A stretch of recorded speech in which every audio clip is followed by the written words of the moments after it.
Quer saber o que é o Sol Proibido e a verdade real sobre o passado do mundo de One Piece? Vem comigo nesse vídeo que eu te explico tudo. Quero começar esse vídeo te fazendo uma pergunta simples, porque dependendo da resposta, a forma como você enxerga One Piece pode mudar completamente. Me responde então uma coisa, o que é o Haki? Não a definição bonitinha do Google quando você pesquisa, não aquela resposta básica que é uma energia espiritual, não, o que ele realmente é. Porque quando a gente para pensar friamente, o Haki no universo de One Piece funciona como a energia vital natural de todos os seres vivos. É praticamente o equivalente ao Ki em Dragon Ball, ao Chakra de Naruto e até o Nen em Hunter x Hunter, entendeu? Ou seja, uma energia invisível, presente em todos os seres vivos, que pode ser despertada, refinada e utilizada. E é aqui que começa a primeira peça importante desse vídeo, porque em One Piece existem 3 manifestações desse poder. O Haki da observação, que permite sentir presença, antecipar movimentos, prever intenções em níveis absurdos e até enxergar segundos no futuro, igual nós vimos do Shanks lá, que é um absurdo, né? Depois temos o Haki do armamento, que é uma manifestação física da sua vontade, o endurecimento, a imposição, a capacidade de transformar sua própria energia natural em proteção e ataque no campo de batalha. E é por isso que personagens que usam o Haki conseguem acertar usuários de Logia. E segura esse ponto aqui porque ele vai ser muito importante mais pra frente no vídeo, tá? Pensa comigo, um usuário da Fruta da Luz, como o Kizaru, vira literalmente luz, galera. Ele fica intangível, você não deveria conseguir tocar nele. Mas se você reveste seu corpo com o Haki, você toca, você acerta e você machuca. Então olha pra você ver o peso disso na obra de One Piece. E isso significa que o Haki não é mais um poder, ele parece ser uma camada mais fundamental da realidade do mundo de One Piece. A fruta, ela altera o corpo, o Haki atravessa essa alteração, e isso é monstruoso, até o próprio Kaido citou isso, que o Haki está além das frutas. E é aí que chegamos no mais interessante, o Haki do Conquistador, porque esse aqui é totalmente diferente dos outros. Esse aqui você não aprende do zero, você pode treinar, pode aperfeiçoar, expandir, mas você precisa nascer com a predisposição a tê-lo. O próprio Rayleigh explica isso. O Luffy não estudou isso, não aprendeu isso numa escolinha de Haki. Em Marineford, num momento extremo de desespero do Luffy, ele simplesmente desperta e derruba uma multidão inteira. E é aqui que vem a pergunta: por quê? Por que algumas pessoas nascem com isso? E é aqui que entra uma leitura que, na minha opinião, conversa muito com One Piece, galera. E se o Haki do rei for literalmente a herança dos conquistadores? Pensa comigo que vai fazer sentido. O nome já entrega tudo. Haki do Conquistador, ou a cor do Conquistador.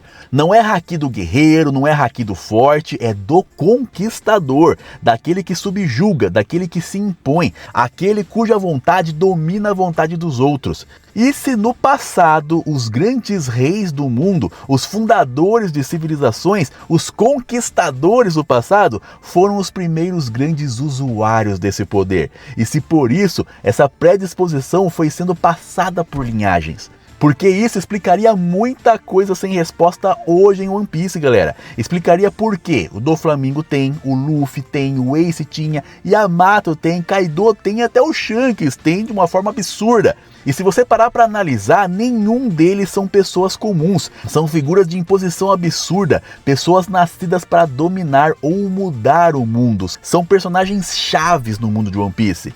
Então, diante desse cenário, guarda isso. O Haki é a energia natural do mundo de One Piece. E é aqui que começa a nossa jornada no iceberg de One Piece, galera. Porque muda completamente a nossa leitura sobre o que veio depois do Haki. Porque se existe uma energia natural, pode existir uma energia artificial. E se existe energia artificial, quem a criou? Mas antes de responder isso, a gente precisa muito voltar no tempo, muito antes de Gold Roger, muito antes do século perdido, muito antes do governo mundial existir. Porque aqui tem um erro que muita gente comete quando fala de One Piece. As pessoas olham para o mundo da obra e pensam: ah, é um mundo meio medieval com pirata, né? Não, galera, One Piece nunca foi medieval.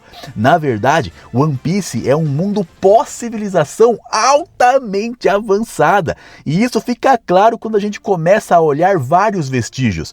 Vamos começar por algo que muita gente esquece: a Lua. Sim, galera, a Lua. Porque muita gente lembra do Enel indo para a Lua e trata aquilo como uma maluquice isolada do Oda. Mas não é, o Oda não dá ponto sem nó em One Piece de jeito nenhum. Ali existe uma das informações mais absurdas de toda a obra: civilizações lunares altamente avançadas. Pensa comigo, mais de 1000 anos antes dos acontecimentos atuais, já existia um povo na Lua. Não só vivendo, mas construindo, criando tecnologia, criando autômatos, mini androides, os Karakuri. E cara, isso é gigantesco, meu amigo. Quando comecei a pesquisar, eu fiquei maluco, porque muda completamente a leitura do mundo de One Piece. Vegapunk não é o começo da tecnologia, Vegapunk é um eco, um herdeiro tardio dela. O mundo de One Piece já teve ciência absurda muito antes dele nascer. E segundo essas informações, esse povo lunar precisou abandonar a Lua por falta de recursos naturais. Ou seja, galera, eles descem para o planeta. E é aí que começa a surgir Birka, Shandorá, Skypiea. E pensa comigo o peso que isso causou na obra de One Piece, pois muito antes do século perdido já existia colonização, tecnologia avançada, engenharia absurda e inteligência civilizacional. Ou seja, o conhecimento que vemos no presente pode ser só ruína de algo muito mais antigo, até mesmo que o século perdido e apagado que nós tanto falamos no universo de One Piece. E isso encaixa com outras pistas deixadas na obra: os autômatos, as estruturas absurdas, a própria árvore Adão, Zunesha existindo há mais de 1000 anos, civilizações gigantescas. One Piece não é um mundo começando, é um mundo que já caiu e foi reconstruído várias e várias vezes. E é aí que entra um paralelo perfeito com o nosso mundo real, galera. Pensa, por exemplo, no Egito, pensa nos astecas, pensa em civilizações que construíram coisas que até hoje deixam engenheiros modernos intrigados e sem respostas de como eles conseguiram fazer. Agora multiplica isso muitas e muitas vezes, porque em One Piece essas civilizações não só construíram pedra, elas dominavam energia. E é aqui que nossa história realmente começa, porque em algum momento, nesse mundo cheio de reis e reinos, conhecimento fragmentado e tecnologia ancestral, surge um homem ambicioso, um homem que não queria ser mais um rei. Ele queria ir além, muito além, e o nome desse homem é David D. Jones. E se tudo isso que foi falado nesse vídeo hoje estiver certo, foi ele que deu o primeiro passo rumo ao maior erro da história de One Piece. Agora pega sua Pepsi gelada, seu pacotão de paçoca e vem comigo viajar nessas ideias, porque é nesse ponto que a teoria deixa de ser só interessante e começa a ficar perigosa, porque até aqui a gente estabeleceu uma coisa muito importante: o mundo de One Piece já teve civilizações altamente avançadas, muito antes de Vegapunk, muito antes do governo mundial, muito antes do século perdido. Ou seja, conhecimento existia, tecnologia existia, engenharia existia, e o que faltava era alguém ambicioso o suficiente para empurrar esse conhecimento além do limite. E é aqui que entra David Jones na história. E antes que você no comentário enlouqueça, sim, parte daqui é leitura teórica, mas é aquela leitura construída em cima do que a própria obra mostrou pra gente, galera. Porque o ponto mais antigo da obra de One Piece é dito que aconteceu há 5.008 anos atrás com o plantio da árvore do conhecimento, cara. Então sim, se alguém sabia plantar uma árvore naquela época, já existia uma civilização altamente inteligente para fazer o plantio dessa árvore, entendeu? Então, cara, faz todo sentido com o que o Oda deixou pra gente de migalha. E atualmente o nome David Jones foi muito citado na obra de One Piece, cravando pra gente que existem reis antigos, que existe o conceito de rei do mundo.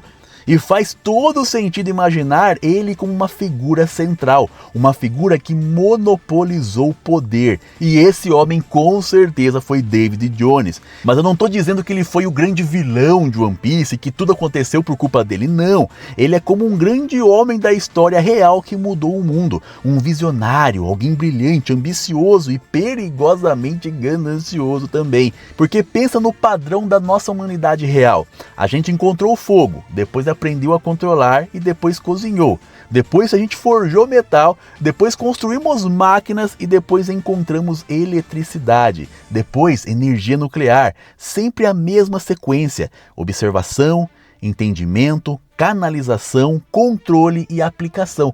É assim que as maiores descobertas do mundo real acontecem. Então por que seria diferente no mundo de One Piece? Agora, com tudo isso na sua cabeça, imagina David Jones como um cara cercado dos maiores cérebros da época. Tipo o Vegapunk do passado, liga? Homens e mulheres brilhantes, gente capaz de olhar fenômenos naturais e se perguntar: como que transformamos isso em uma fonte de poder?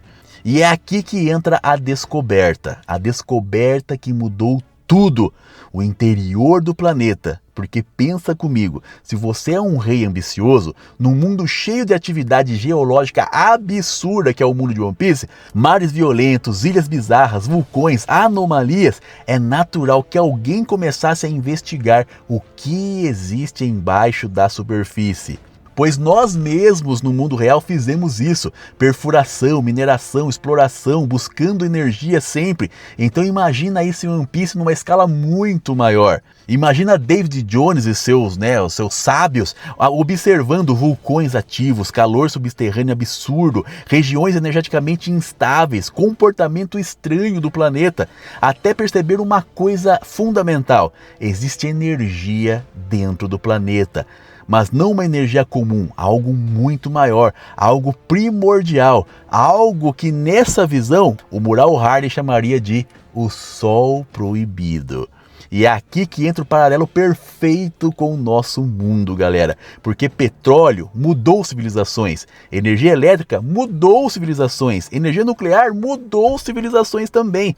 Agora imagina descobrir algo infinitamente mais poderoso, uma fonte de energia capaz de literalmente remodelar o mundo inteiro. Você faria o que com essa descoberta? Exatamente, tentaria extrair de tudo quanto é jeito. E é aí que entra um ponto que eu acho genial na obra de One Piece, cara. E se as chamadas armas ancestrais não nasceram como armas? Porque quando ouvimos arma ancestral, já imaginamos alguma coisa que destrói, né? Mas e se originalmente elas fossem ferramentas gigantescas de engenharia planetária? Plutão, Uranus, não como armas de guerra inicialmente, mas como máquinas de perfuração, terraformação, extração, movimento continental. Cara, isso aqui faz muito sentido, eu já falei sobre isso em outros vídeos. Já existia uma tecnologia antes da descoberta do Sol Proibido, uma energia muito avançada que era usada na Lua. David Jones tinha acesso a essa tecnologia e criou essas duas armas para conseguir acessar o núcleo do planeta, cara. E extrair essa energia muito mais poderosa que traria muito mais avanço tecnológico para aquela época. Porque para chegar até uma fonte absurda no interior do planeta, coisa que nós nem riscamos a superfície ainda, você não vai com uma picareta, né, cara? Você precisa de uma tecnologia monstruosa para isso, máquinas capazes de alterar a geografia em grande escala. E One Piece literalmente tem esse tipo de escala. Então imagina David Jones criando Plutão como ferramenta terrestre e Uranus como uma ferramenta aérea de suporte ou manipulação energética. Não para destruir o mundo, mas para alcançar a maior fonte de poder da história da humanidade. E aí ele finalmente consegue isso.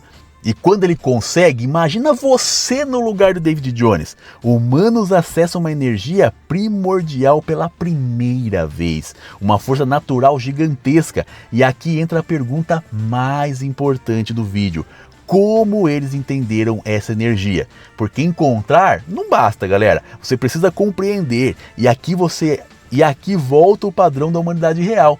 Primeiro você observa o comportamento, depois mede padrões, depois descobre como canalizar, depois aprende a estabilizar, depois transforma em aplicação, e foi assim com a eletricidade. Foi sempre assim com a eletricidade, com a radiação e com toda a tecnologia que nós temos hoje no nosso mundo real. Então, nessa visão, galera, Dave e seus cientistas fizeram exatamente isso.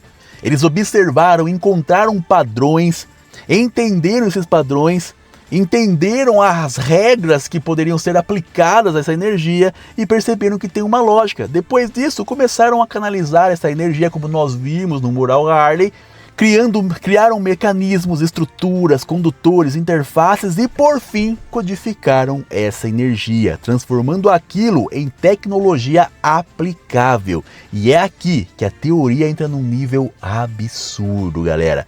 Porque a pergunta deixa de ser como criaram os poderes e passa a ser como transformaram desejos em realidade. Porque pensa comigo, essa energia sozinha não cria habilidade. Ela precisa de instrução, direção, informação.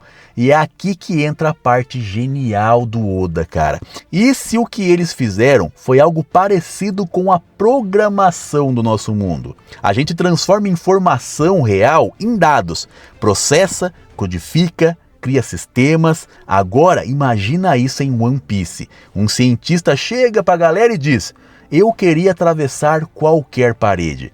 Esse desejo deixa de ser pensamento, ele é analisado, transformado em informação, codificado em dados e então esses dados são fundidos com a energia primordial extraída do núcleo do planeta. Resultado? Você não está mais apenas armazenando informação, você está dando vida ao desejo. E é assim que nasceram as Akumas no Mi. Não como magia, mas como tecnologia absurda. Tecnologia baseada em dados, mais energia primordial, mais vontade. E isso, galera, explica muito buraco deixado na obra pra gente ficar queimando nossos neurônios. Porque o Vegapunk já provou que linhagem genética pode ser manipulada. Poderes podem ser replicados, ciência pode copiar fenômenos absurdos. O Caesar criou Smiles, Vegapunk replica habilidades através do sangue verde. Até mesmo Saturne conseguiu de alguma forma, através de experimentos com a Jeanne, passar os poderes de uma fruta para a Bonnie, a sua filha, coisa que nós nunca vimos na obra de One Piece. E isso casa completamente com o segundo mundo do mural de Harlem, que diz que o deus da floresta se enfureceu e liberou os demônios. A própria obra já mostrou pra gente que poderes podem ser tratados tecnologicamente, galera. Então as Akumas no Mi deixam de parecer aquele feitiço, porque tecnologia, quando não entendida, parece magia, né? E passam a ser tratadas como um feito de engenharia quase impossível. E aqui responde pra gente um detalhe muito importante da obra de One Piece: as Zoans, porque elas sempre foram estranhas, galera. São frutas mais vivas, agressivas e instintivas, e aqui tudo se encaixa, porque pode ser que algumas Zoans não nasceram de desejos humanos. E se cientistas começaram a experimentar com animais reais, tipo aquelas fusões de frutas com martelo, fusões de fruta com vela, sabe aquelas coisas loucas que parece que não tem explicação? Isso são experimentos feitos. Então pode ser que os cientistas do passado, do século perdido, pegaram leopardos, bois, águias, rinocerontes, dragões e transformaram a biologia desses animais em dados, codificando essas criaturas e fundindo esses dados com a energia primordial. O resultado, você cria uma fruta, mas não baseada num sonho de um humano racional, baseada numa consciência bestial, num instinto puro do próprio animal. E isso explicaria perfeitamente porque certas Zoans despertas parecem querer dominar o usuário, porque aquele poder não representa um desejo humano, representa uma vontade animal. Olha os guardas de Impel Down, por exemplo, eles ficam despertos, brutais, massivos, com aquela quase desumanidade. como se a parte bestial da fruta tivesse assumido completamente o controle. E cara, isso aqui encaixa absurdamente bem. Ah, Tonerd, mas tem as Ones míticas que não, quando despertadas não ficam assim, não tomam o controle do seu usuário. Mas pode ser que as frutas míticas, mítico galera, já é uma coisa mística mesmo, sabe? Uma história contada de um deus ou de um herói muito poderoso que parecia fazer magia. Então pode ser que pessoas, ouvindo essas histórias, quiseram ser esses personagens místicos. E aí nasceram as frutas Ones míticas, que não tem essa alteração ali de irracional, entendeu? E agora vem outro ponto importantíssimo. Por que o mar rejeita os usuários de Akuma no Mi? Essa pergunta sempre existiu, galera. E a resposta pode ser muito mais simples do que você imagina. Porque as frutas são artificiais. Pensa comigo, cara. O Haki é a energia natural do mundo, certo? Foi isso que nós entendemos lá no começo do vídeo. Ou seja, ela é orgânica, primordial, ligada à própria vida dos seres vivos de One Piece. Já as frutas seriam energia manipulada artificialmente, ou seja, energia reescrita, forçada, impressa num sistema biológico. Ou seja, o usuário ganha poder, mas rompe a harmonia com a natureza. E por isso então o mar o rejeita. E isso conversa com outro detalhe muito monstruoso da obra. O Haki supera a fruta, que nem o Kaido falou. Olha o exemplo do Kizaru. O cara vira luz. Em teoria, galera, ele fica intangível, invencível, intocável. Mas se você usa Haki, você acerta o cara. Isso significa que o Haki não é só mais um poder. Ele é mais fundamental, mais natural, mais essencial. A fruta altera a matéria, o Haki atravessa essa alteração. Agora imagina o impacto político do século perdido com toda essa descoberta e essas criações aí. Dave não descobriu apenas energia, ele monopolizou essa energia. Se você fosse um rei e descobre algo que vai deixar o seu reino poderoso, você não vai dividir, cara, você vai ficar só pra você, ele quer só patota, tá ligado? Então ele descobriu uma energia monstruosa, criou tecnologia, armas gigantes, poderes sobre-humanos. Então quem peitaria esse cara? Quem que se ousaria enfrentar o reino de David Jones? Ninguém, cara. E é por isso que ele se tornou o rei acima dos reis. O rei do mundo, assim como o Shebeck falou pra gente. E é aí que começa o verdadeiro problema de One Piece, galera. Porque quando um homem concentra poder demais pra si só, o resto do mundo sempre vai reagir. Nós estamos vendo isso agora, né, no nosso mundo real. Não vou nem falar aqui para não desmonetizar o vídeo, mas você tá ligado o que está acontecendo aí, né? Mas talvez o pior ainda nem fosse isso. Talvez o pior fosse outra coisa. Talvez o problema nunca tenha sido David Jones encontrar essa energia do núcleo do planeta. Talvez o real problema tenha sido usar demais essa energia, extrair demais isso do planeta. Porque toda extração tem um custo, galera. Toda exploração tem limites. E se Dave começou a arrancar do próprio coração do planeta a energia que sustentava o equilíbrio do mundo, então a pergunta não é se algo deu errado. A pergunta é: quão errado ficou? Toda vez que a humanidade descobriu uma nova fonte absurda de poder, ela acreditou que estava dominando essa força. Não é assim que funciona o nosso mundo? Mas quase sempre o preço vem depois. Quando aprendemos a usar petróleo, ganhamos avanço, mas destruímos ecossistemas inteirinhos no nosso mundo. Quando aprendemos a usar energia nuclear, ganhamos poder, mas criamos a possibilidade de apagar cidades inteiras com esse poder. Toda grande descoberta vem com um custo. Agora imagine isso na escala do mundo de One Piece, cara. Multiplica muitas vezes isso aí, meu amigo. David Jones não tinha encontrado apenas uma fonte energética. Ele tinha encontrado algo infinitamente maior. Uma energia extraída literalmente do coração do planeta de One Piece. O chamado Sol Proibido. E no começo, provavelmente parecia perfeito. Energia infinita, tecnologia avançando, criação de Akumas no Mi, ferramentas colossais funcionando, civilizações prosperando e avançando exponencialmente. Dave se consolidando como o homem mais poderoso do mundo, o rei acima dos reis. Mas aí o planeta começou a responder. Porque isso é praticamente um espelho com o nosso mundo, galera. Se você perfura demais, extrai demais, explora demais, o ambiente responde. Nerd. Pois em One Piece eles não estão mexendo com petróleo, com gás natural, eles estão mexendo com a energia que mantém o planeta funcionando, cara. E o que isso poderia causar, Tô Nerd, meu Deus do céu? Primeiro, cara, anomalias geológicas, terremotos capazes de rearranjar continentes inteiros, fissuras gigantescas, erupções vulcânicas violentíssimas, regiões inteiras se tornando instáveis, maremotos, mudanças absurdas no oceano. Tanta merda que poderia começar a dar com essa extração aí absurda do David Jones, do centro, do núcleo do planeta, que é por isso que o One Piece parece ser um mundo geograficamente quebrado.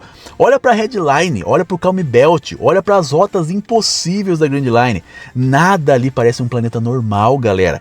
E se parte disso for uma cicatriz de um abuso energético absurdo no passado. Mas aí vem o ponto mais importante, porque se essa energia realmente fosse tão absurda, mexer nela poderia causar efeitos além da geologia.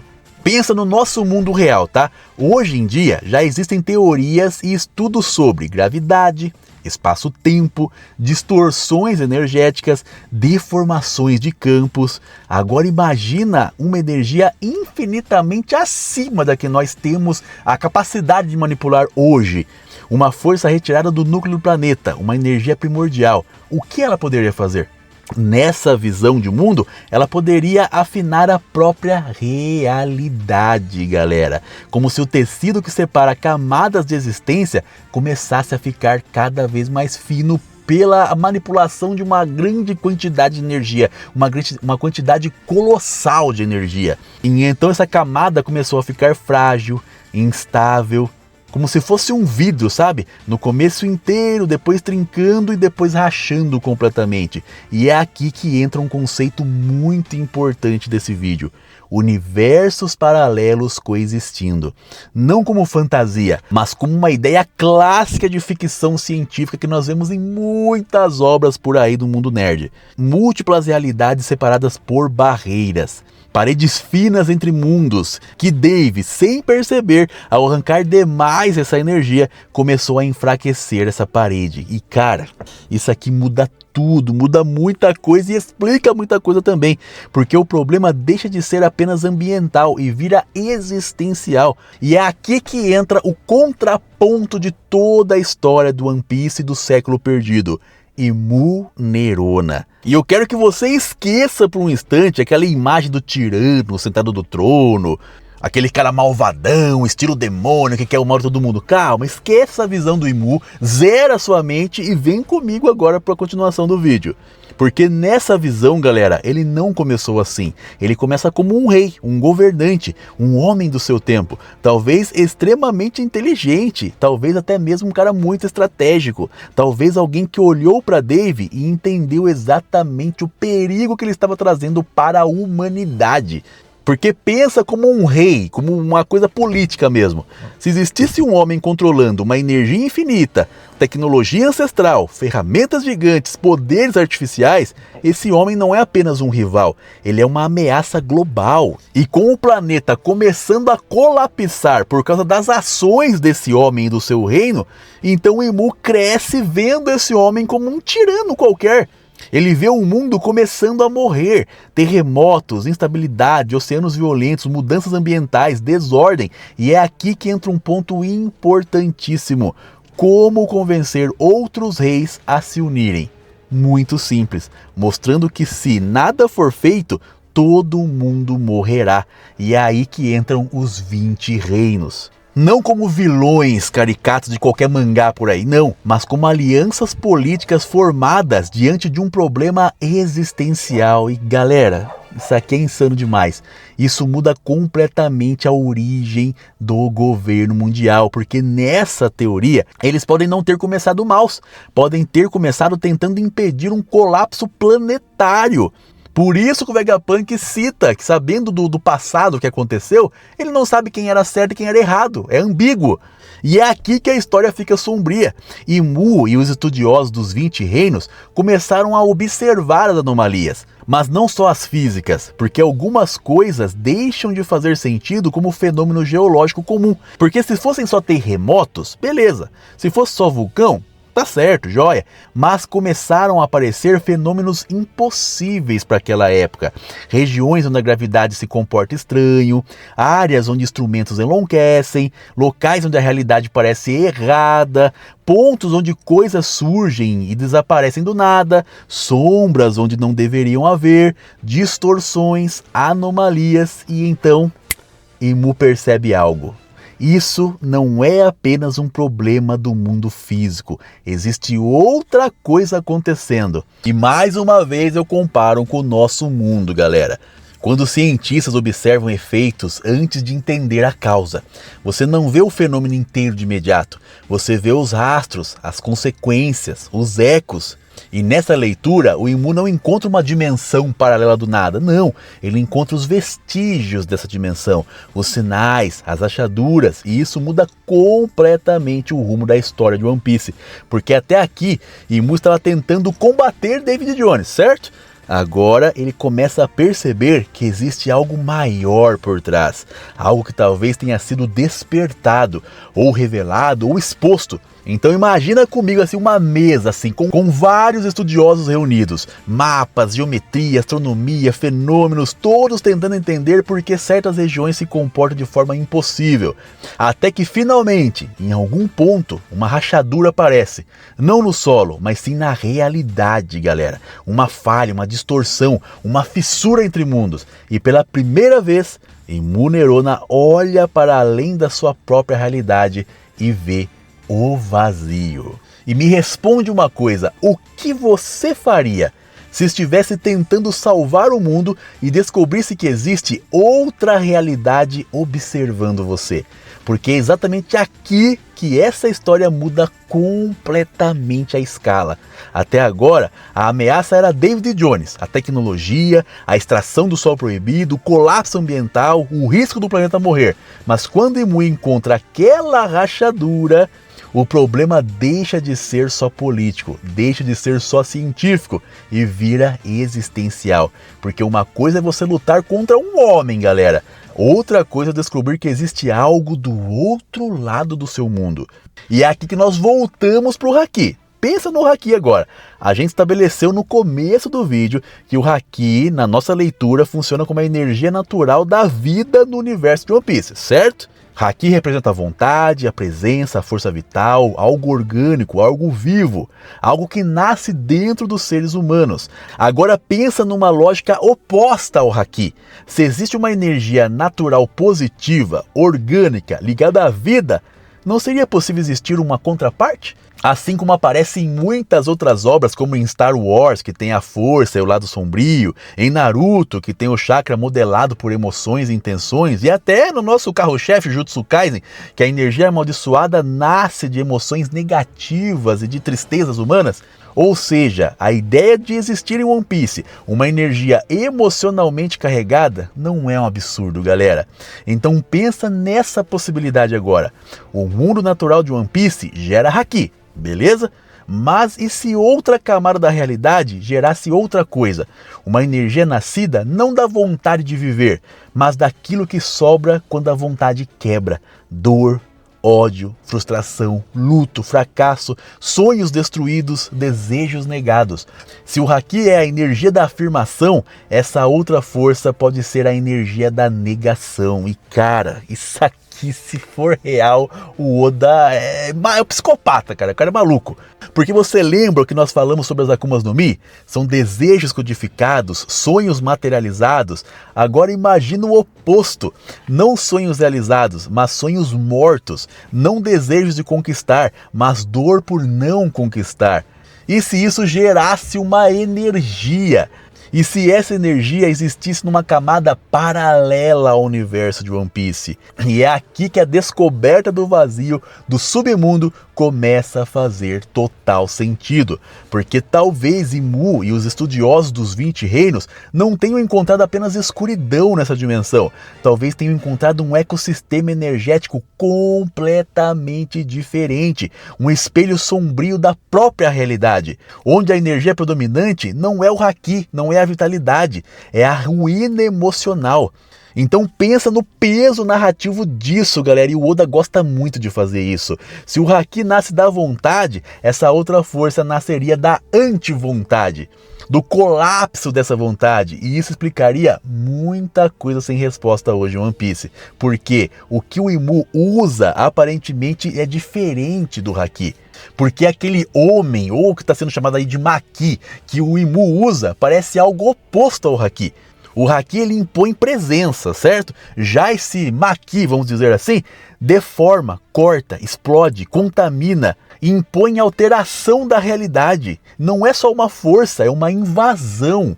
E é aqui que o vídeo fica cabuloso demais, porque talvez Imu tenha encontrado não apenas energia, mas uma consciência, porque energia pura normalmente não fala, não é verdade? Ela não deseja, não idealiza mundos, mas o que vemos ligado a Mu parece fazer exatamente o contrário. Então talvez naquela rachadura, no submundo, no tal mundo vazio, Imu não tenha encontrado apenas força, mas uma consciência energética, uma entidade formada dessa energia negativa. E aqui entra o nome Mu. Pensa comigo, galera, o Oda, como eu já disse, não dá ponto sem nó. Então por que a escolha desse nome pode não ser aleatória? No imaginário oriental, Mu conversa com vazio, nada, ausência, negação. Ou seja, se isso foi intencional do Oda, e eu acho que foi, o nome já aponta exatamente para a natureza dessa entidade. Algo vindo do vazio, do nada, da negação. E cara, isso aqui é muita cara do Oda de One Piece, cara. Agora pensa no lado humano da história. Imu não está ali como um cientista curioso apenas. Ele está desesperado. Dave controla o sol proibido. O mundo está colapsando. Os reis estão apavorados. Então se aparece uma nova fonte de poder, o que você faz? A mesma coisa que Dave fez. Observa, entende, canaliza, controla, aplica. Percebeu o padrão? Essa repetição, galera, sempre acontece em qualquer lugar, não importa se é na ficção ou na vida real, porque mostra que a história talvez seja um espelho. Dave encontrou energia e quis dominá-la. Agora Imu encontra outra e tenta fazer o mesmo, só que dessa vez com algo muito pior, porque Dave encontrou energia pura, Imu encontrou uma vontade, uma consciência, uma presença, e é aqui que entram os círculos mágicos. Porque muita gente olha para os círculos e pensa, é estética demoníaca, é liberdade criativa. Mas e se for tecnologia, galera? Não máquina moderna com botão, mas tecnologia ritualizada. Conhecimento aplicado, geometria funcional, tipo Full Metal Alchemist, sabe? Criando uma interface de canalização através de desenhos simétricos. No nosso mundo é diferente, eu sei, a gente usa circuitos, placas, códigos, né? Mas no mundo antigo deles, o que eles faziam? Símbolos, geometria, círculos de contenção, padrões de canalização. Ou seja, os círculos seriam a ponte, a interface entre realidades, a ferramenta para estabilizar essa energia do vazio. E cara, isso aqui, galera, faz muito sentido, sério mesmo. E além de fazer sentido, começa uma parte muito perigosa, porque no início provavelmente funcionou, igual foi, né, Mil Maravilhas com David Jones. Imu acessa pequenas quantidades do poder, estuda, entende, começa a canalizar em pequenas quantidades, com certeza também usando tecnologia herdada do passado, de antes do século perdido, dos povos que vieram da lua, talvez combinando a ciência ancestral com o conhecimento dos 20 reinos que teriam essas tecnologias fragmentadas, em cada um ali com o seu tipo de tecnologia. E aí ele percebe que essa energia começa a responder, que ela pode ser usada, que ela pode rivalizar com a energia de David Jones. E é aqui que a tragédia realmente começa a acontecer, porque poder que vem através do desespero sempre cobra o seu preço, galera. O Imu acredita que está controlando a energia, mas na verdade, desde o começo, ele esteve sendo observado e usado pela própria energia. Estilo homúnculo, o primeiro homúnculo criado lá pelo Hohenheim. quem conhece Fullmetal já vai entender o que eu quero dizer aqui, né? Porque pensa comigo, galera, uma consciência não é uma bateria, certo? Uma consciência reage, analisa, deseja e aprende as coisas que ela está analisando. Então talvez o momento mais perigoso da história de One Piece não tenha sido David Jones perfurando o planeta. Talvez tenha sido o instante em que Imu decidiu tocar o vazio. E o vazio tocou de volta. Agora respira fundo, vai na geladeira lá, pega outra Pepsi, abre, senta confortável aí e vamos continuar a jornada. Porque se até aqui essa história parecia uma guerra entre reis, agora ela vira uma tragédia completa, né? Porque existe uma diferença gigantesca entre usar poder e se fundir com esse poder. E é exatamente aqui que eu acho que a história de Munerona muda para sempre, galera. Porque pensa no estado mental desse cara nesse momento. Você imagina agora, nesse momento, com tudo que nós falamos até agora no vídeo. Você tá lá, vivenciando isso. Você está vendo David Jones controlando a maior fonte de energia do planeta, tecnologia, Akuma no Mi, máquinas, robôs que nem o Emmett lá, cabuloso, poder político. E ao redor disso tudo, dessas descobertas, desse avanço da humanidade proporcionada pelo David Jones, o mundo está colapsando, cara. É terremoto, instabilidade, reinos entrando em pânico. E agora você tem nas suas mãos a possibilidade, uma força rival, uma energia que parece responder, uma consciência, uma entidade, Mu. Se coloca no lugar do Imunerona, um rei neste momento. Até onde você iria para impedir o colapso planetário? Porque é aqui que mora a tragédia, é aqui que os fins respondem aos meios. Porque buscar poder por ambição é uma coisa, mas buscar poder por desespero é outra coisa completamente diferente. Porque na cabeça do Imunerona, ele está buscando o bem maior, salvar o mundo, é um mal necessário, sabe assim, aqueles pensamentos assim, os fins justificando os meios. E quantos vilões, galera da ficção, começaram exatamente assim?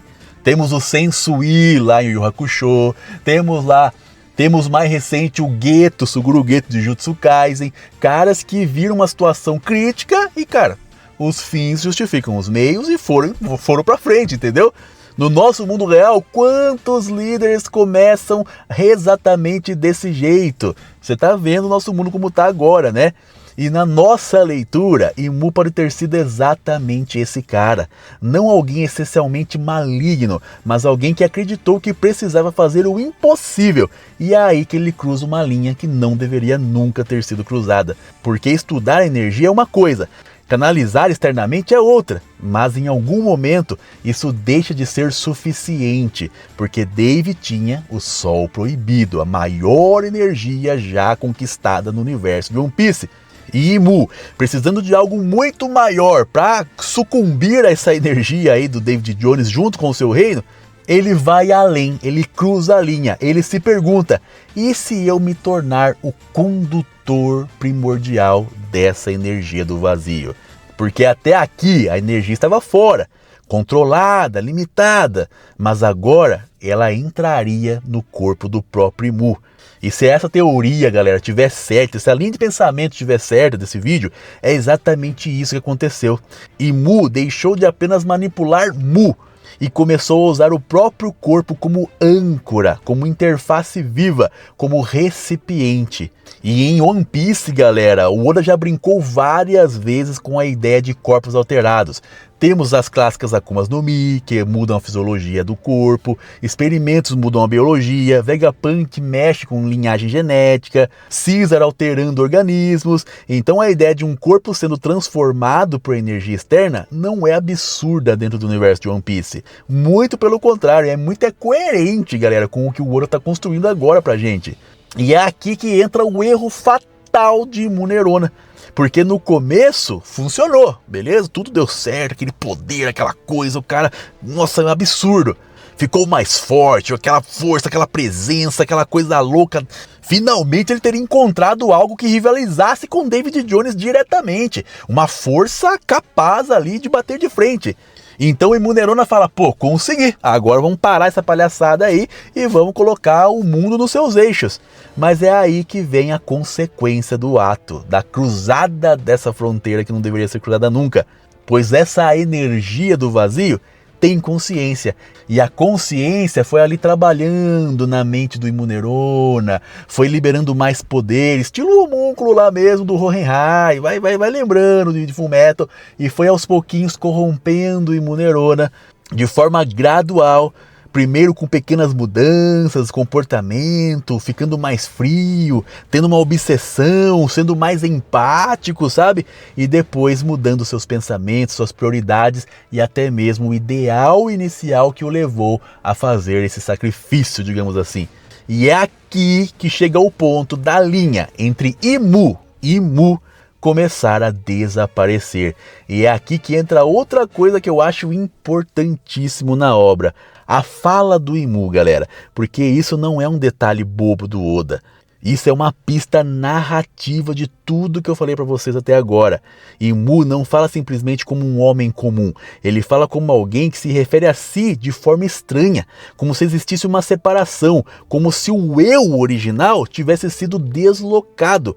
E aí vem aquela frase absurda: o mundo ideal de Mu, que ele falou nos últimos capítulos de One Piece. Cara, pensa comigo numa coisa. Um rei humano, Imu Neurona é um rei humano, confirmado na obra, certo? Nascido no mundo humano de One Piece, certo? Então, o mundo ideal para Imu Neurona, que é um humano, é um mundo humano, concorda comigo? Só que essa fala vem num momento onde o cenário está praticamente um inferno, sombrio, demoníaco, casa cantando, árvore demoníaca cantando, um negócio cabuloso demais da conta. Esse é o mundo ideal para um humano? Não, galera, não faz menor sentido. Mas faz total sentido com o que eu falei para vocês até agora, pois essa fala não é de Imu Neurona, e sim do Mu. Uma consciência cuja origem é o vazio, porque aí o mundo ideal deixa de ser o mundo normal de One Piece e vira a recriação do ambiente de origem daquela entidade. E isso aqui, galera, tem muita cara do Oda. O Oda é muito sacana, ele gosta dessas coisas, tá ligado? Por que a aparência do Imu mudou tanto? Porque no começo, o Imu sempre parecia quase como uma silhueta, sabe? Pequenininho, esguio, abstrato. De repente, lá na Reverie, ele vira aquele monstro gigantesco de sombra, cauda do capeta, um negócio cabuloso. E agora ele se manifesta verdadeiramente pra gente nos últimos capítulos. Isso aqui não é uma inconsistência, isso aqui é uma transformação real. E é aqui que tudo que eu falei para vocês no vídeo se encaixa perfeitamente. A forma sombria pequena era apenas um estado intermediário, uma projeção parcial, uma manifestação incompleta. Provavelmente o corpo de Imu Neurona que nós estamos vendo agora ficou lá no vazio, nessa outra dimensão, no submundo. E aquela sombra esguia é apenas uma manifestação parcial de Imu, que nem o Pen fazia para conversar com a galera da Katsuki, praticamente aquilo. Já essa manifestação que vemos agora é o Mu completo usando o corpo do seu hospedeiro no mundo físico, atravessando essa energia em grande quantidade através do portal da realidade. E isso explica outra coisa absurda: o sangue. Porque quando ele se manifesta, a gente vê claramente que ele está levando dano sem ninguém atacar ele, já aparece sangrando. A gente tá vendo ele tossindo na luta contra o Loki. E, cara, vamos falar sério, o Loki não é poderoso igual o Imu. O problema é que o Imu está sentindo efeitos da presença dele no mundo natural, o que não é normal, porque o Imu, o corpo que nós estamos vendo, é um humano, não é para ele sentir dano vivendo no mundo natural. Não, galera.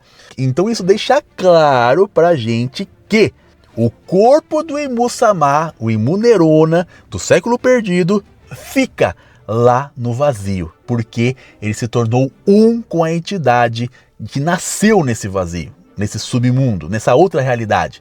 E quando ele se manifesta no mundo humano, no mundo natural, há uma incompatibilidade, um hardware incompatível praticamente. É como se você tentasse rodar um sistema cabuloso num computador que não foi feito para isso. O que acontece? Ele superaquece, falha, dá erro. E é muito parecido com o que acontece com o Imu agora. O corpo do Imu nasceu no mundo natural, mas a energia dentro dele não nasceu. Então, quanto mais essa energia se manifesta, maior o conflito estrutural, maior a rejeição, maior o dano. E cara, isso encaixa de perfeito nessa teoria. E é aqui que entra a parte emocional da história do Século Perdido, porque alguém percebeu essas mudanças, cara. E esse alguém foi Lily de Nefertari. E se essa teoria estiver certa, galera, o papel dela mudou completamente e foi o que deu chances pro Luffy agora consertar as coisas. Porque a Lily deixou de ser apenas uma princesa que discordou, uma rainha na verdade, né? Que discordou das ideias, dos ideais de Imu Nerona e vira testemunha da queda. Porque pensa nisso, com certeza ela conhecia Imu antes, conhecia o homem, Imu Nerona, o rei. Então ela percebe a mudança, o olhar mudando, a fala mudando, a presença mudando, a humanidade aos poucos indo embora. Começou a ver aquela pessoa que ela conhecia desaparecendo aos poucos depois que encontrou o vazio. E aí tudo ganha peso, galera. A obsessão com a Vivi faz muito mais sentido, porque talvez não seja apenas estratégia política, talvez seja um trauma do corpo de Imu Nerona, uma memória muscular do corpo dele. Pode ser uma obsessão de algo perdido por alguém que viu a verdade, e é aqui que o maior erro acontece, porque nesse momento os 20 reinos provavelmente acreditam que encontraram a solução, a arma contra David Jones, o poder necessário, mas talvez tenham acabado de criar algo muito pior, porque Dave monopolizou o Sol Proibido, mas Imu talvez tenha trazido para dentro do mundo uma vontade estrangeira. O verdadeiro vilão de One Piece talvez nem seja o Imu Nerona, mas aquilo que aprendeu a usar Imu como porta de entrada para o nosso mundo. Ah, Tonerd, mas como é que você explica pra nós a relação do Imu com o Joy Boy? Parece que os dois eram amigos. Agora a história fica dolorosa de verdade, galera, porque até aqui a gente falou David Jones, o Sol Proibido, a criação das Akumas no Mi, o colapso do planeta e o Imu encontrando o Mu, certo? Mas agora entra um detalhe que muda completamente a leitura dessa guerra.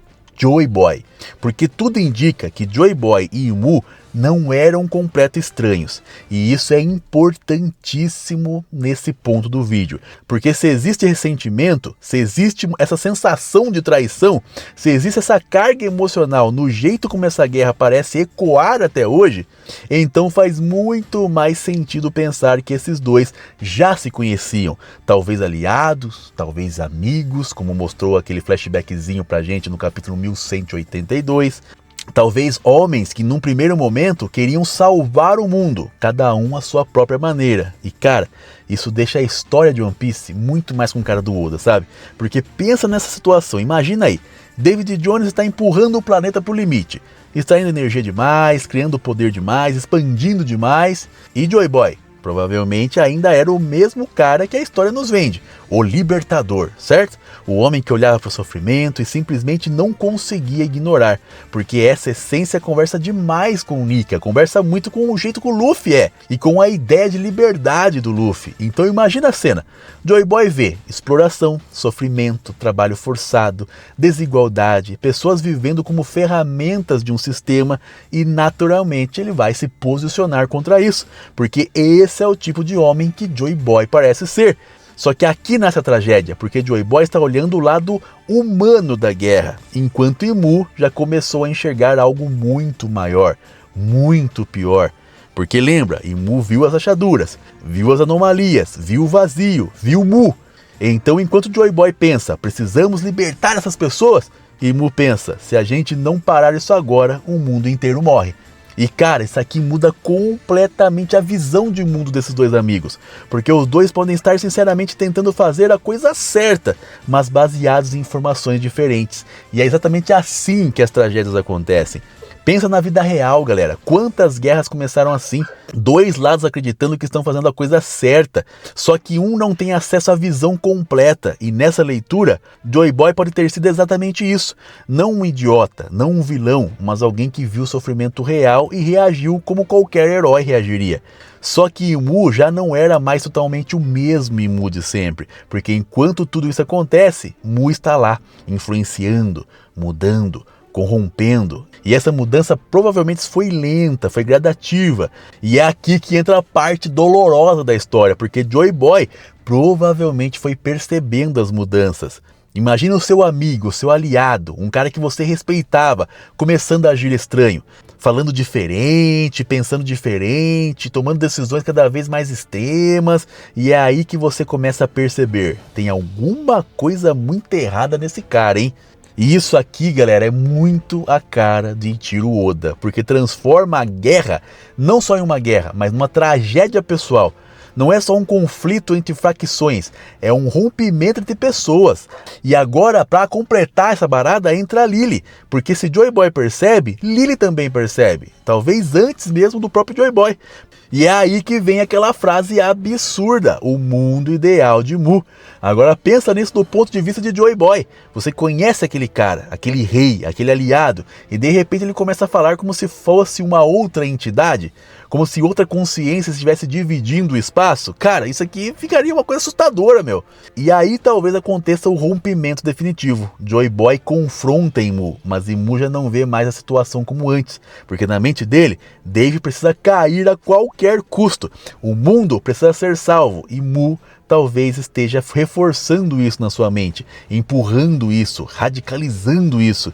Então, quando Joy Boy decide ficar contra certas ações de Mu, ou talvez se posicionar ao lado dos oprimidos, Imu interpreta da pior forma possível, não como discordância, mas como traição. E aí aquela indignação do Imu, sempre que lembra de Joy Boy, faz total sentido, galera. Não porque Joy Boy virou do mal, mas porque Imu acredita genuinamente que Joy Boy abandonou a única chance que eles tinham de salvar o mundo. Então imagina isso, cara, na sua mente, essa cena, isso tudo acontecendo, porque do ponto de vista de Imu, ele viu um horror que está prestes a acontecer. Ele encontrou algo que pode bater de frente com isso e está tentando impedir o fim do mundo. E você, Joy Boy, meu amigo, ficou contra mim? Como assim? E enquanto isso, no ponto de vista de Joy Boy, ele pensa, cara, o Imu não tá puro, não tá são, né? Talvez esse poder que ele encontrou esteja consumindo ele de alguma forma, e eu não posso seguir com isso.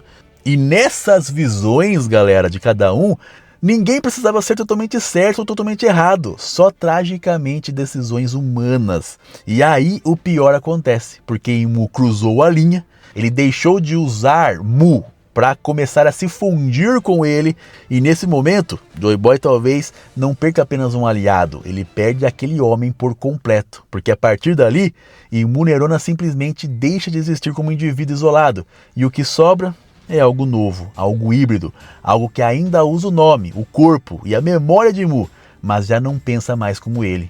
E se a gente tiver certo, galera, o verdadeiro primeiro inimigo de Joy Boy não tenha sido David Jones, mas a criatura que nasceu da fusão entre Imu e Mu. E agora sim, a gente chegou no ponto onde a história deixa de ser teoria sobre poder e vira tragédia em escala mundial. Porque agora não é mais Dave contra Imu, não é mais tecnologia contra tecnologia, agora é pior, agora é amigos em lados opostos enquanto o mundo morre ao redor deles. E isso, meu amigo, é o puro suco do Oda, meu parceiro. Porque pensa comigo, se tudo que a gente construiu até aqui fizer sentido, então Joy Boy não entrou nessa guerra como um conquistador, nem como um político, nem como um rei ambicioso. Ele entrou como um libertador, como o cara que viu o sofrimento real, correntes, exploração e tudo mais, talvez povos inteiros trabalhando à força para manter a extração do sol proibido, uma escravidão absurda, e isso conversa completamente, perfeitamente com o Mural Harley, porque o primeiro mundo já mostrava exatamente isso, gente consumida pelo desejo, poder sendo tomado, civilizações ruindo, ou seja, problema moral já existia antes do século perdido, e Joy Boy, sendo quem ele era, não ficaria parado. E isso conversa diretamente com o Luffy, galera. Dragões celestiais escravizando gente, Kaido esmagando Wano, Arlong dominando a Nami, Doflamingo destruindo Dressrosa. E o que o Luffy fez? foi pra cima sem pensar duas vezes. Então Joy Boy faria a mesma coisa. Só que aqui que entra o problema. Porque enquanto Joy Boy olha para o sofrimento imediato, Imu olha para o colapso global que está por vir. E aqui nasce o conflito mais cruel de One Piece. Os dois podem estar tentando salvar pessoas, mas de maneiras incompatíveis, galera. Agora imagina a cena. Joy Boy confronta Imu, não como inimigo, mas como alguém tentando salvar um amigo. Porque ele percebeu a mudança, percebeu que Mu está ali. Talvez Lily tenha sido a pessoa que cutucou Joy Boy e falou: ó, presta atenção no seu brother lá que ele não tá puro, não tá são, hein? Então Joy Boy tenta impedir Imu, só que do ponto de vista do Imu, isso é imperdoável, porque ele pensa: pô, você viu o que Dave fez, você tá vendo o planeta morrendo, você viu a ameaça e mesmo assim tá contra mim, cara, tá de brincadeira? E é aí que a guerra explode. Mas antes de falar da guerra, tem um detalhe importantíssimo que nós não podemos esquecer: as armas ancestrais. Porque lembra, na nossa leitura, Plutão e Uranus talvez não tenham nascido como armas, mas como ferramentas de exploração. Só que agora elas viram armas de verdade, porque toda ferramenta absurda em tempos de guerra, você sabe que vira, né? Vira arma. Nosso mundo prova isso. Internet nasceu militarmente, energia nuclear virou bomba, a tecnologia sempre acaba militarizada. Então imagina isso em grande escala em One Piece. Plutão, uma máquina colossal, agora convertida para a destruição. Uranus, capacidade energética absurda, agora ferramenta de supremacia. E talvez entre Poseidon, que aqui na nossa visão, né, pode representar a resposta natural do próprio mundo de One Piece. Não é uma máquina, metal, ciência, não. Ela é uma vida, uma arma viva, uma entidade ligada ao próprio mar. Porque o próprio oceano rejeita a tecnologia, rejeita o inatural, rejeita as Akumas no Mi, ou seja, a natureza rejeita o artificial. Então talvez Poseidon seja justamente o contraponto orgânico. Agora pensa na escala dessa guerra. Não é exército com espada, é civilização contra civilização. Continentes mudando, mares violentos, tecnologia absurda, poderes impossíveis. Akuma no Mi em grande escala, Haki monstruoso, Joy Boy no auge, Mu corrompido por Mu, Dave segurando a tecnologia proibida. Cara, isso aqui é uma guerra mitológica, meu parceiro. E aqui entra um ponto muito importante: David Jones, porque a gente precisa decidir como ele entra nessa história. E sinceramente, a versão mais interessante é essa, que David Jones não é um demônio puro, ele é um homem que foi longe demais. David talvez realmente acreditasse no avanço, no progresso, na evolução, no domínio tecnológico, só que sem limite moral, sem freio, sem entender as consequências, e isso conversa demais com o nosso mundo real. Quantas vezes já fizemos isso? Criamos coisas incríveis e depois percebemos tarde demais o preço que está sendo pago. Então Dave vira mais um agente da tragédia e não um capeta, um vilãozão genérico dos mangás shonens por aí. Aqui também entra a Lily, porque essa mulher aqui é uma peça-chave do universo de One Piece. Ela viu a ascensão de Dave, a queda de Imu, a ruptura com Joy Boy, a transformação da guerra. Então quando tudo começou a sair do controle, ela entendeu uma coisa: se eles perderem, a verdade morre. E aí entram os poneglyphs. Cara, isso aqui é cabuloso demais, cara. One Piece é demais, cara. Até tento chorar, coisa louca demais. Porque os poneglyphs deixam de ser só pedras históricas, viram mensagens desesperadas para o futuro. E depois de tudo isso, galera, a pergunta brutal é a seguinte: quem venceu? E a resposta curta, o próprio mundo de One Piece responde. Mas a resposta real é muito mais complexa, porque o governo mundial nasce desse conflito. Então alguém venceu militarmente, mas moralmente e espiritualmente, talvez todo mundo tenha saído como perdedor. Porque olha o resultado dessa guerra, galera: um século apagado, verdade enterrada, mundo quebrado, mares deformados, ilhas cabulosas, malucas, trauma civilizacional. Cara, isso não parece vitória pra mim. Isso parece sobrevivência mutilada. E aqui entra a última pergunta, galera, desse vídeo: o que exatamente aconteceu com David Jones? Porque se Joy Boy caiu e Imu venceu, então o homem que começou tudo teve um destino. E eu acho que essa resposta pode conectar com a parte mais insana da nossa teoria. Porque talvez Dave não tenha sido destruído. Talvez algo do que ele descobriu ainda esteja esperando. Agora para tudo, porque se você chegou até aqui, a pergunta não é mais quem venceu aquela guerra, e sim o que exatamente nasceu daquela guerra. Porque o mundo de One Piece hoje, galera, não parece um mundo que venceu. Parece um mundo que sobreviveu a uma grande mutilação, e isso aqui importa muito para nossa história. Porque quando você olha friamente para o planeta de One Piece, nada faz sentido como um mundo natural. Pensa comigo, a headline, uma muralha continental absurda, Calm Belt, faixas oceânicas bizarras, Grand Line, um lugar onde clima enlouquece, bússolas falham, magnetismo é anormal, ilhas parecem obedecer lógica própria, e cara, isso não parece um planeta saudável para mim. Parece um planeta traumatizado por uma grande guerra, como se alguém tivesse mexido profundamente na estrutura desse planeta, e isso encaixa perfeitamente com a nossa leitura até agora.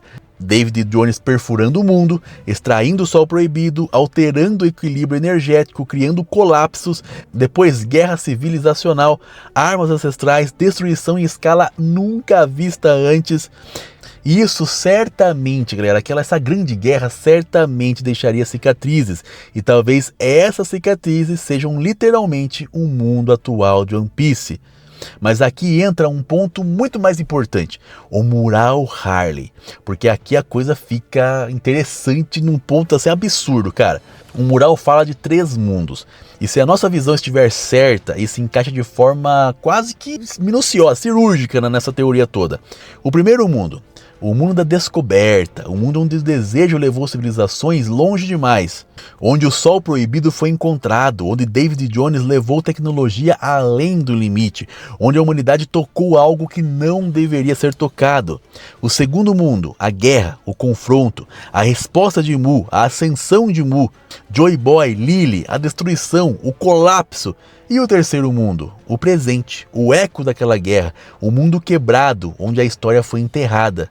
Mas agora vem o detalhe mais assustador de todos, a fala, aquela frase, este ainda não é o mundo ideal de Mu. Mano, essa frase sozinha é praticamente um grito narrativo do Oda, cara, porque o objetivo de Mu é reescrever o mundo à sua forma ideal, que é aquela forma demoníaca do submundo, do vazio.